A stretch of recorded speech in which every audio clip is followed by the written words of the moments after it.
Hi everyone, I'm Blake Allen and welcome to our greenhouse management class. I work with Sprout NOLA, and at Sprout NOLA we work to make farming accessible for everyone. So we help to put together farmer training classes. We also have low barrier farmers markets, and we also help to run a community garden in the city center, the city being New Orleans.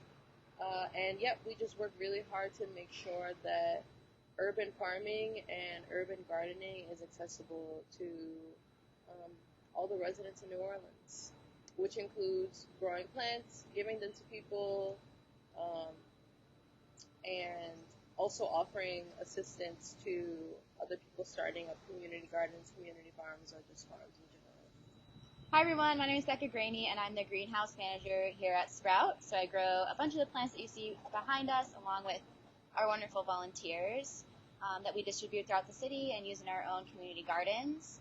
Today is a class in the Beginning Farmer Rancher Development class series that we are putting on in cooperation with Recirculating Farms Coalition. So today we'll be talking about greenhouse management and everything you need to know about the basics of growing your own plants from seed to the ground. So we're excited to have you with us. So we're just going to go over a bunch of the basics, and some more of the classes coming up are beekeeping, aquaponics, a bunch of other really good info that we'll be able to share with you will be coming down the line. So just stay tuned for that. So for the first part of our class, we are going to actually address what is a greenhouse. So a greenhouse is usually a structure made of transparent walls like you see here, and it serves to control climatic conditions for the plants grown inside of them. So they often include heating, ventilation or fans built into them, humidity control, and supplemental lighting, and all these things help to ward off disease and insects and just keep the plants safe inside until you're ready to transplant them outdoors or take them out of the greenhouse to serve whatever purpose you have for them. And most often, we use the greenhouse as a space to prepare new plants into seed plants in order to get ready to transplant them to be grown outdoors and at our community garden, or to be distributed to other community gardens. And so you can make a greenhouse out of a super wide range of materials. Since the purpose of a greenhouse is to control the climate for a plant, you can mimic these control methods using a wide range of things. So we're going to talk about some key terms, and we're also going to talk about some seed starting basics just to help everyone build a really solid foundation in order to have a better understanding of what materials you might need or may be able to use in order to create the greenhouse that you want to do the things that you wanted to do. Okay, y'all, so we brought out some examples just to show y'all some key things that go on and common things that occur when you're starting plants. So one of the things that we wanted to talk about, and one of the things that are super common, is when you have a leggy seedling. So basically when a seedling is leggy, it just means that the stem is too long and is growing way faster than it's able to support the leaves on top. So we like to believe we don't have a really good example of that, but this is something that can happen. So if you can see this stem here is super duper long, and all the leaves are basically just up here at the top. You don't really want that. You want evenly spaced leaf growth, so that way these leaves don't took a plant over, or that can lead to other more harsh things happening to the plant later in its life. So the reason why a seedling will get leggy is if you don't give it enough sunlight. So, and you want to avoid this because it'll make it harder for them to establish themselves later on, and they're more prone to dying off or disease or insects. So you really want to watch out for this. And one way that you can easily do that is just to make sure that the plant has enough sunlight uh, while you're growing it. But you don't want to place it into direct sunlight or give it too much heat because that's also bad for the seedling. Um, and you also just want to make sure that it's getting watered really evenly and well, just to keep it moist and keep it from overheating or drying out. So you can just do some bottom watering, which is, just putting it in like a tray, whatever pot that it's growing in or whatever tray that it's growing in, just making sure that the bottom sits in water, and the soil will soak that up from there, and so will the roots. Um, so that's something that you can easily do to prevent a plant from getting leggy.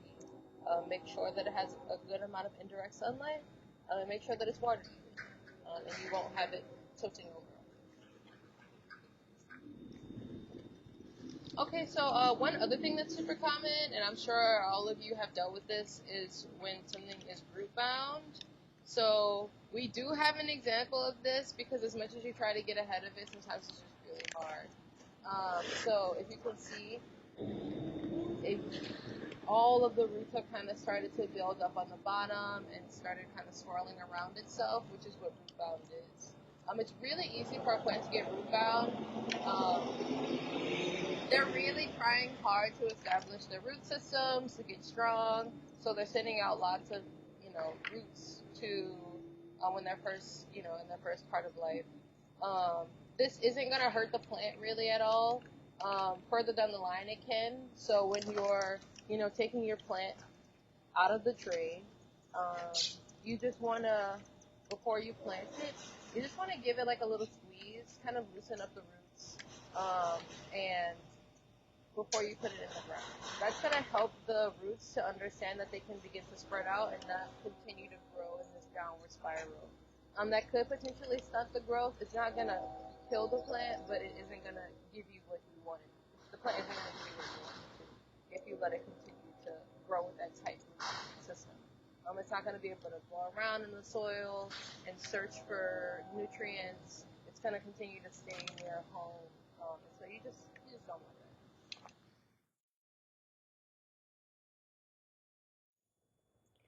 Okay, so we also want to go over a few more terms and things you'll be using in the greenhouse.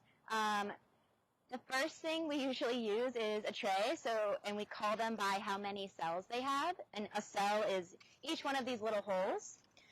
So this one's called a 72 because there are 72 cells, and 72s are good to use for most vegetables and like annuals, so things you're growing for each summer or spring season, so broccoli, squash, tomatoes, things like that. And this is the tray that we use most commonly. Let's see, it goes like that. The reason that we start things in trays is for a few reasons. It's like, one, it allows us to see which seeds germinate. It gives them a good home for the size of the seed to start germinating and shedding its seed coat. And then it's easy to grow so many in one small space. So instead of like seeding them in the ground, you can grow them in the greenhouse, watch how their germination progresses, pick the healthy ones, like address things as they come up in a tray is much easier than things that are already in the field. There are a lot of different size trays though, so this one is a 216. You can tell it has a lot more holes that are much smaller. You'd want to do this for something that you know is either good at germinating in small spaces, so it'd be like seeds that are much smaller, like herbs or specialty flowers are good for this size tray. And you'd also might want to use this if you're, say, a commercial grower and you're trying to grow a lot of plants at once and you have a lot of space to fill. You just also need to know that you might have to bump it up, which means transplanting it into a different size tray. So sometimes I'll use this size tray for my snapdragons. And then if they're not quite ready or if they start getting a little bit leggy, as we talked about before, I'll bump them up into a 72 before they're ready to plant. But most often in our greenhouse we're using 72s. And since this one is leggy, I would actually pot this one up, or bump it up, into a 4-inch tray, pot, and then I could let it sit here for a few more weeks. So the general rule is you can use a smaller size cell, but then you might have to bump it up, and if you use a bigger size cell, it will have more time to live in that exact cell.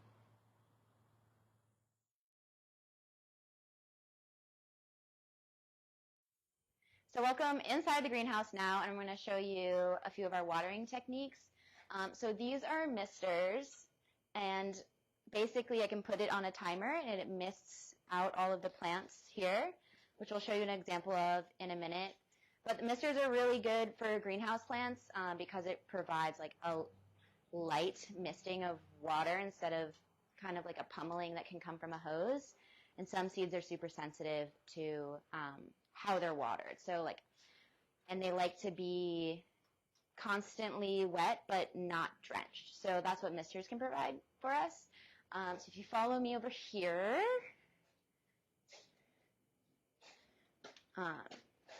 you can also see this is where our water comes from and our timer. And the timer is connected to all of the tubing for the misters that go on both sides of the greenhouse and allow us to just have all of our plants watered with mist. So I can set the timer to a bunch of different settings, and depending on the season, heat, humidity, and things like that. So it's a really nice way to be able to grow. But you don't need it. You can also just use a hose. You can use a watering can. Use what you have at the time.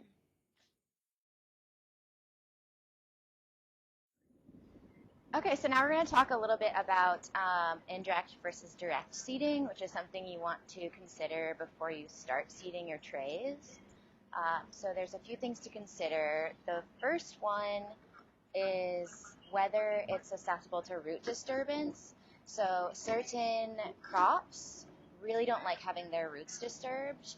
So in that case, you want to plant it right where it's going to be for its whole life cycle.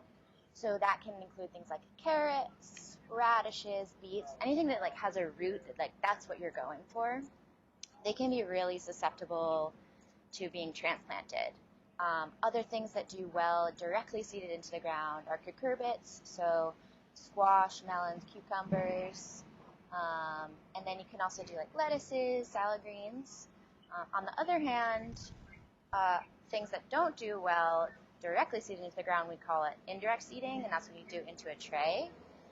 So that can be crops like tomatoes, eggplant, the solnal family, most flowers, most herbs. So those are things that might take longer to grow from seed into a plant, so it takes longer to establish its roots.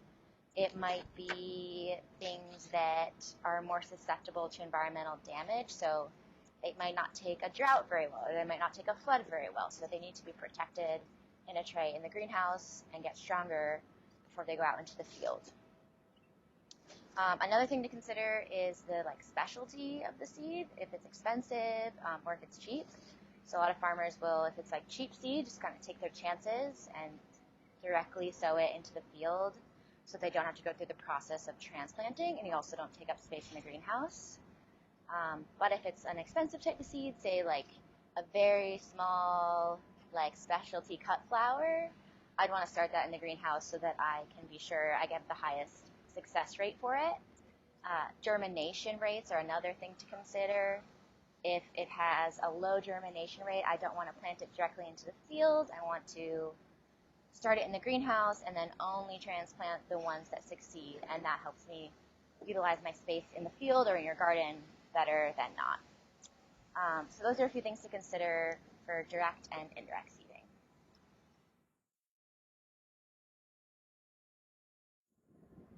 All right, so now we're going to show you how to seed a tray. So the first thing you want to do is grab all of your supplies. So you'll need your tray, obviously, and you can fill it with soil. That should be moist, but not sopping wet. And then you need your seeds. So I have basil, okra, and cucumbers. And then you want to wait to label it. So I use popsicle sticks and Sharpies, or anything that won't wash off in the rain or in the greenhouse. So we have all of our supplies. And then once you have your seed packets, you're going to want to read the instructions on the back. They'll usually say how deep to plant the seed. If it doesn't, the general rule of thumb is to plant it twice the diameter. So you want to plant it as deep as it is wide times 2. And if you're unsure about how far to plant something in the tray, go more towards it being more shallow rather than too deep. Some seeds don't even want to be covered with soil, and they'll tell you that on the packet, and that's called being surface sown. And so some flowers and herb seeds are surface sown, and it's because they require light for germination. So each seed you're going to want to read the back of the packet and see if it has anything special going on with it like that. There are also some seeds that need to be soaked before or given a cold treatment before, so just be sure you're reading up on what you're planting, and that'll help you have a better success rate. So at Sprout we use 72 cell trays, and that's because it's generally a good size for vegetables. Some people use smaller trays, and that can be for like smaller seeds you're not sure of the germination rate of, or if you really want a lot of that product. But this cell tray is good for us. You can also use like egg cartons, or like solo cups with a hole in the bottom. Anything with a hole in the bottom you can use to germinate your seeds. But we use these trays mostly. Yeah, and then so if you want to look here,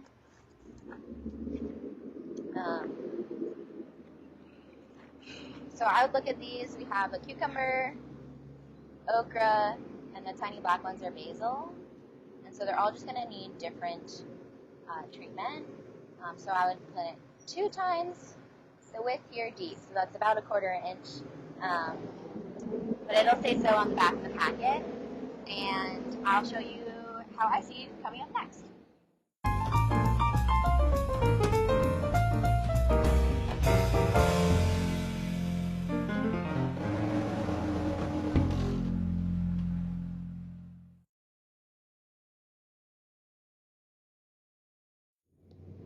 Okay, so what you want to consider when seeding is what soil you're going to use. So we use Happy Frog here at Sprout, but there's really so many other soil mixes that you can use. Happy Frog is available at some stores around town, so it's kind of easy to get. It's called like Happy Frog potting soil. But really the components of potting soil that you want are usually a peat, perlite, vermiculite, and sometimes a compost. So the difference between seeding and potting soil is basically that compost component. With seeding soil, you don't want to give the seed too much energy, too much food in its cell, and that's because you want to encourage it to come out of its seed coat, which holds its own nutrition. So usually growers will use what they call a sterile medium in order to get that seed to germinate on its own and not make it too comfortable in the tray so that it won't establish its roots. But when you're transplanting something, so when something already has its true leaves and you want to transplant it into a bigger pot, that's when you're going to want to add some more nutrition to the soil. So that's when, if you're making your own, I would add compost to the mix. And so we'll put a recipe up there for you of just one way you can make a soil mix, but there's really so many different ways you can. And the big difference between seeding and transplanting mixes, or seeding and potting mixes, is that the transplanting or potting mix is going to have something to fertilize it, so compost or some other manner that it'll be getting fed to grow stronger. Okay, hi y'all. So today in here, right now, we're going to talk about potting up and also the difference between the first leaves and true leaves. So if you can see here, your first leaves are the first leaves that sprout up from your seed, and they are actually still part of the seed. So they are part of the nutrition that the seed will give to the plant. So Like we have here these young squash seedlings. They have come up with their first leaves, and so we're still waiting for them to get their true leaves. And so if you can see, they're kind of coming up here. And we have some older squash plants here. So if you can see, their true leaves have come up, right? So their true leaves look like the leaves of the plant. And so these are going to be, this is their first set of true leaves, real leaves. So these are actually ready to be potted up. So that way they can keep maturing and getting stronger in the greenhouse until we're ready to plant them outside. So when you start them off in these bigger cell trays here, you're just going to pinch it around like so.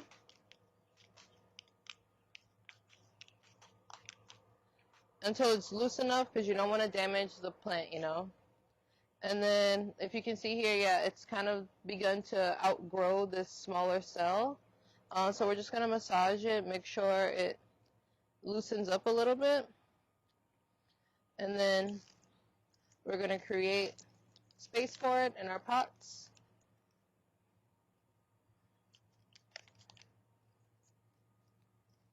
And then plant it.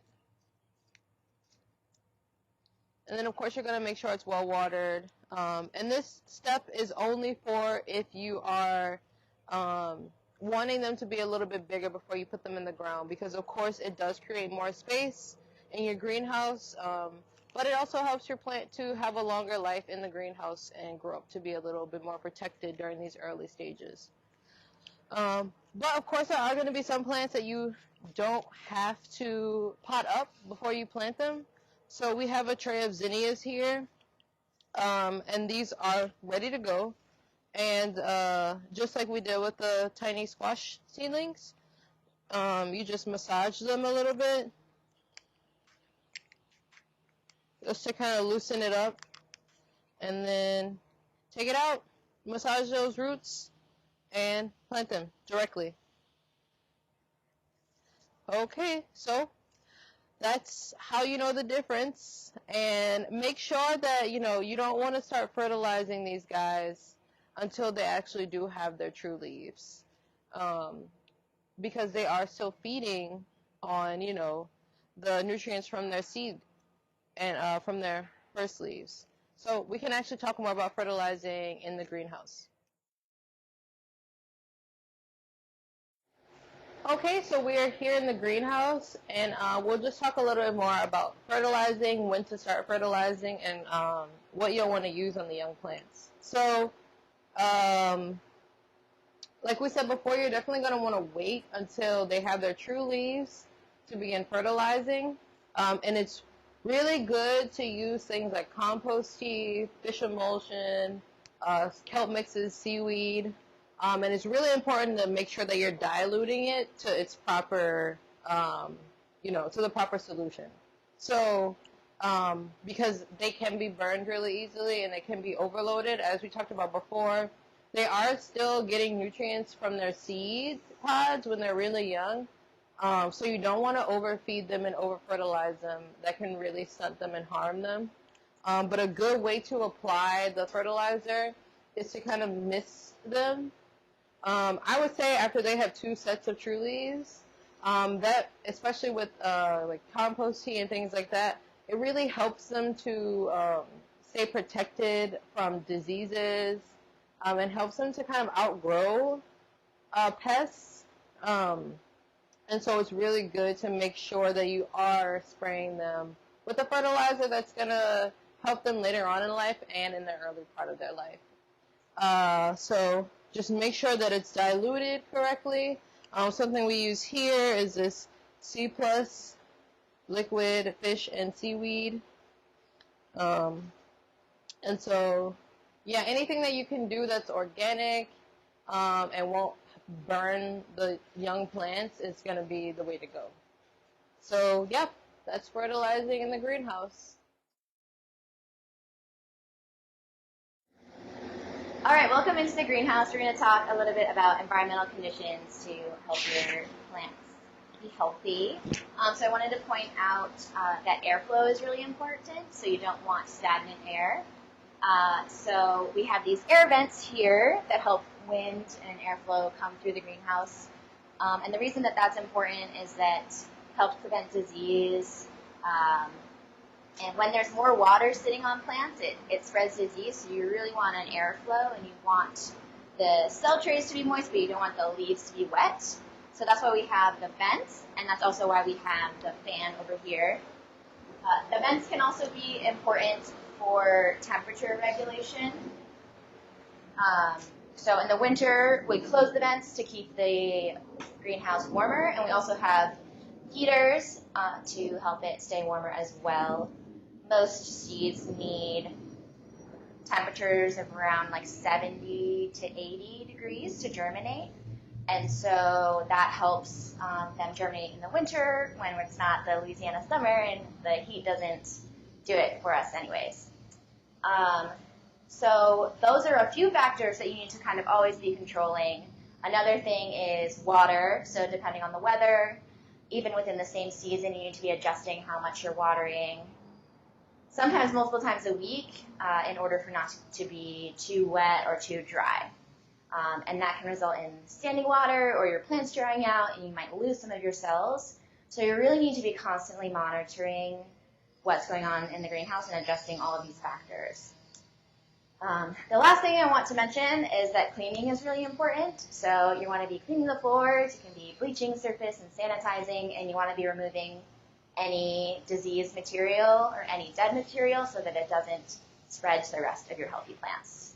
So just keep all these factors in mind when you're thinking about building your greenhouse.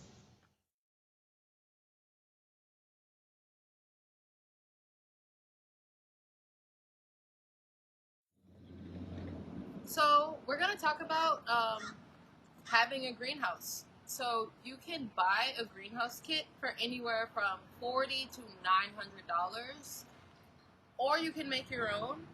But either way, you're going to want to consider what the greenhouse is made out of. And a huge deciding factor of that is, where do you live? What is the climate like?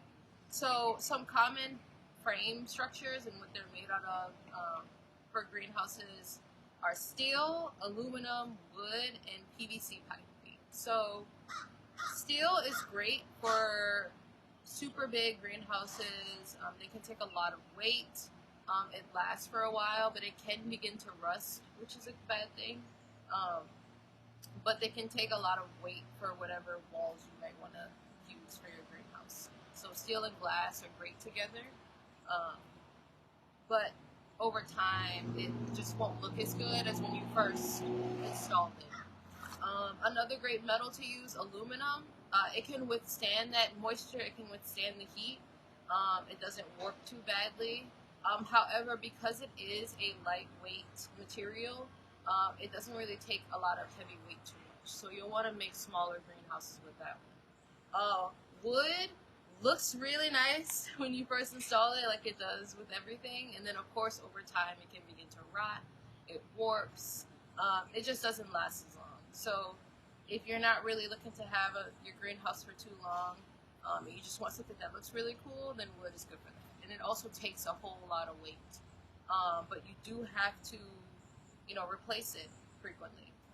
And then, of course, you have PVC pipe, which is inexpensive, and it can last a while. However, it is susceptible to damage from high heat. So the sun can quite literally melt it.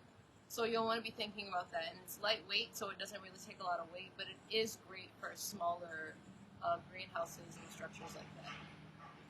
When you're thinking about what the walls are going to be made out of, so if you see here, we have glass.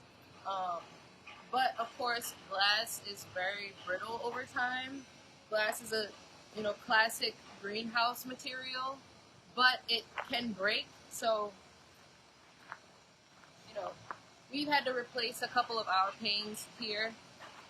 Something else that works well are, you can use either a film plastic or you can use a rigid plastic. So your rigid plastics are things like fiberglass, acrylic, polycarbonate. Those are super good for trapping heat, and they last for quite a while. So they're really good if you're thinking about something in between a plastic film and glass. Plastic films can last for a really long time, up to 5 years. They're really easy to replace. They're also really good for trapping heat, not as good as, of course, as the rigid plastics, but they're also super inexpensive. So those are just some things to think about when you are making a greenhouse and you might be strapped for cash, or you might, be thinking about how often do you want to be replacing the walls of your greenhouse. So those are some things to think about. Okay, y'all, so we've talked a little bit about what you should make your greenhouse out of. And so what's in your greenhouse, you're going to want to have quite a few things. So if you can see all around, we have our shelving. This is going to help us manage space. And it also helps to elevate the plants up to be closer to the misters. And of course, just like off the ground, because you can begin to have issues on the floor with moisture and things of the sort. So you just want to make sure you have a good amount of shelving, and choosing proper materials for that. We have wooden shelves. We know that they're not going to last forever, but it's not really hard to replace them.